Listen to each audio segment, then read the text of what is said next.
Dr. Martin Luther King was a lot like Amos. He was minding his own business, doing his own thing. He was on his way to be a seminary professor. Ended up being a preacher and a very reluctant movement leader. Don't you know the story of the I Have a Dream speech? That wasn't the speech that he wanted to give at all that day, but he had been sitting around talking with friends the night before, and the hailed gospel singer Mahalia Jackson heard him talking about this dream. So when they got to Washington and they stood on the Lincoln Monument, he was bombing, y'all. Doing a terrible job at the speech. He didn't want to be there. And Mahalia Jackson leans up and she says, "Tell him about the dream, Martin. Tell him about the dream." And then all of a sudden we get the truth from Dr. King that things are not good. Things are not well. But that there is hope, because there is still a dream. There is a dream for God's preferred future for us.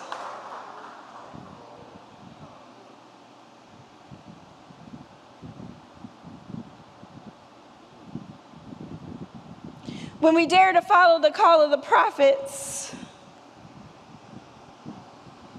we are asking to be set on fire. And who wants to be set on fire? Painful, right? But a quote that John Wesley, who is the founder of Methodism, may or may not have said is that if you really want to tell people about Jesus, set yourself on fire and let the people watch you burn.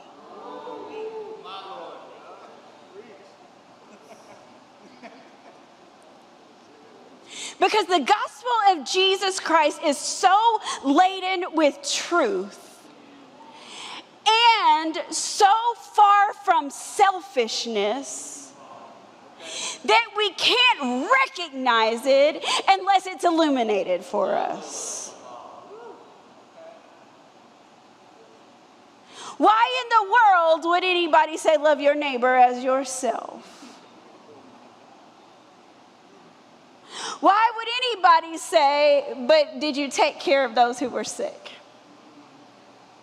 Why would anybody say, "But did you sit with those who were difficult"? Why would anybody say, "Well, did you go and get those people out of the middle of the street"? Why would anybody require other people to go and sit at hospitals and call down Holy Spirit healing fire on them? This is crazy making. But it is God.